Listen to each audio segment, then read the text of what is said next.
तारीख मुझे याद है, 20 मई 2025 थी। दिल्ली उस रात बिल्कुल अलग ही जानवर थी। एक ठंडी कड़कती हवा उसकी आमतौर पर गुलजार गलियों से बह रही थी, अपने साथ एक घना अभेद्य कोहरा लिए हुए। ये सर्दियों की सुबह की हल्की धुंध नहीं थी, नहीं, ये एक कफन था, एक भारी कंबल जिसने आवाजों को दबा दिया और आकृतियों को बिगाड़ दिया। विजिबिलिटी लगभग 0 हो गई। स्ट्रीट लाइट्स, वो जाने पहचाने नारंगी बीकन, अंधेरे को भेदने के लिए संघर्ष कर रहे थे, केवल कमजोर अलौकिक घेरे बना रहे थे।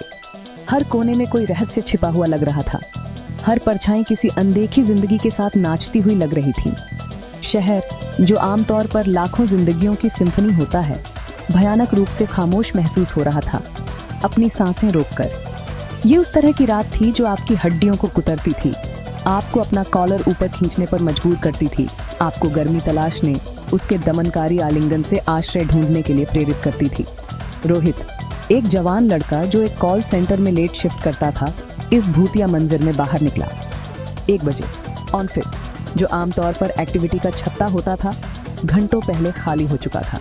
वो टारगेट्स का पीछा करते हुए, अपनी रोटी कमाते हुए रुक गया था। अब बाहर सड़क की खामोशी उन कॉल्स के शोर से बिल्कुल अलग थी जिन्हें वो अभी अभी छोड़कर आया था। उसने बाएं देखा, फिर दाएं, कोई दिखाई नहीं दिया, कोई रिक्शा नहीं, कोई देर रात घूमने वाला नहीं, बस कोहरा उसके चारों ओर एक जीवित चीज की तरह घूम रहा था। उसकी रीढ़ की हड्डी में एक सिहरन दौड़ गई, और ये सिर्फ ठंड से नहीं था, इस वीरानी के बारे में कुछ परेशान करने वाला था। एक एहसास कि शहर को ही छोड़ दिया गया है, उसे अपना एकमात्र गवाह बनाकर। उसका दिमाग तुरंत प्रैक्टिकल बातों पर चला गया। एक कैब, यही सही चॉइस थी, लेकिन इतने अजीब घंटे में, इस तरह के मौसम में, सर्च प्राइसिंग आसमान छू जाएगी। वो लगभग ऐप को एक ऐसा फिगर बताते हुए सुन सकता था जिससे उसका बटुआ रो पड़ता। रोहित पैसे वाला नहीं था, हर रुपया मायने रखता था। उसने घर की लंबी सवारी के बारे में सोचा, मीटर लगातार चल रहा था, उसकी मेहनत की कमाई को खा रहा था। इतना क्यों बर्बाद करें? वो अपने आप से बड़बड़ाया, शब्दों को कोहरे में निगल लिया। कोई और रास्ता होना चाहिए। उसकी नज़रें सुनसान सड़क पर एक विकल्प, भूतिया शहर से गुजरने वाले एक ज़्यादा किफ़ायती रास्ते की तलाश में थी। तभी उसकी अनकही प्रार्थना के जवाब की तरह, या शायद रात से ही एक लालच की तरह, एक बस दिखाई दी। ये घने कोहरे से धीरे धीरे निकली, इसकी हेडलाइट्स सफ़ेद पर्दे से 2 बीम काट रही थी। डेस्टिनेशन बोर्ड पर लिखा था, चांदनी चौक से मोहन नगर। उसका रूट, ये लगभग बहुत ज़्यादा सुविधाजनक लग रहा था। जैसे ही बस उसके पास आई, उसका इंजन धीमा हो गया। एक थका हुआ गाना गा रहा था। ड्राइवर गंदी विंडशील्ड के पीछे एक छायादार फिगर खुले दरवाजे की ओर इशारा किया। आओ बेटा। उसकी आवाज़, हालांकि दबी हुई थी, एक असामान्य जिद लिए हुए लग रही थी। ये आखिरी बस है, आखिरी बस। ये शब्द ठंडी हवा में लटके हुए थे, एक तथ्य का बयान, फिर भी किसी तरह एक पूर्वाभास।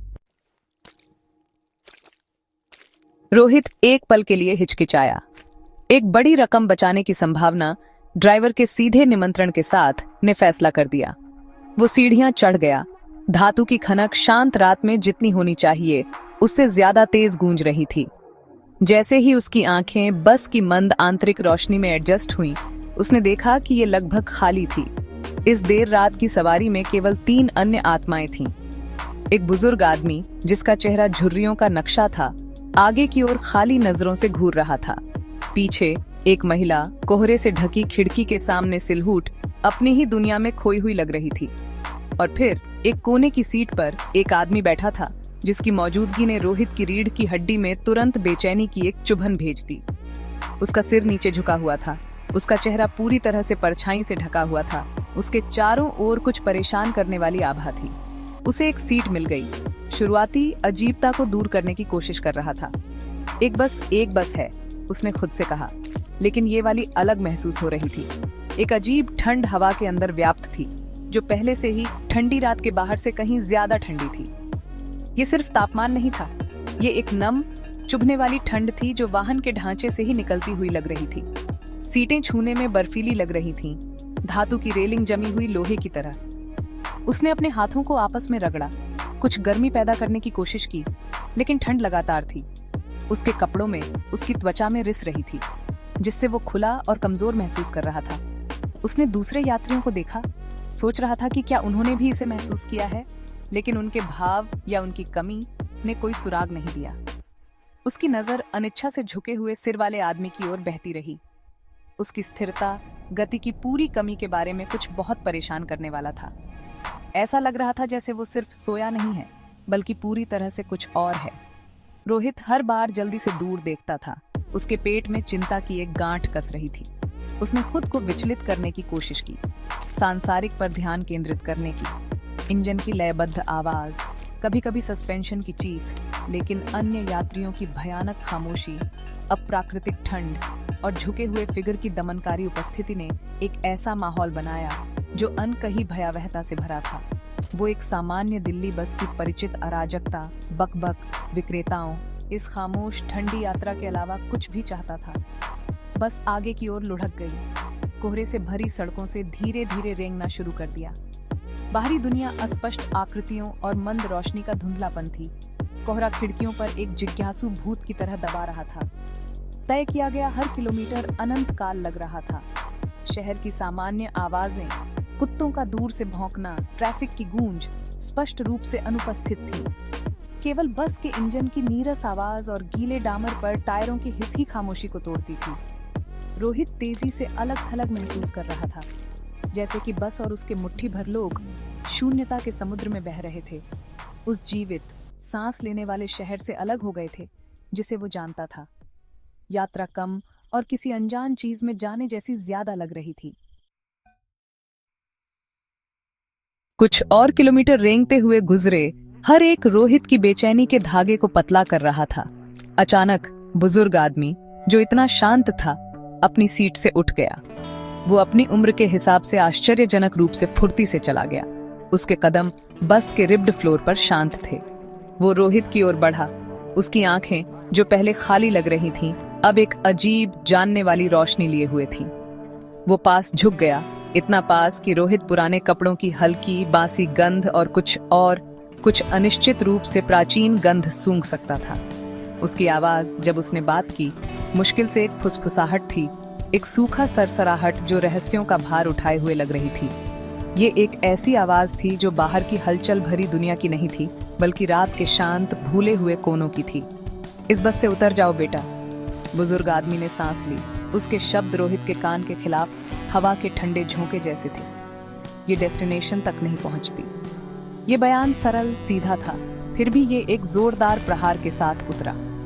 रोहित उसे घूरता रहा, हक्का बक्का रह गया। उसका क्या मतलब था?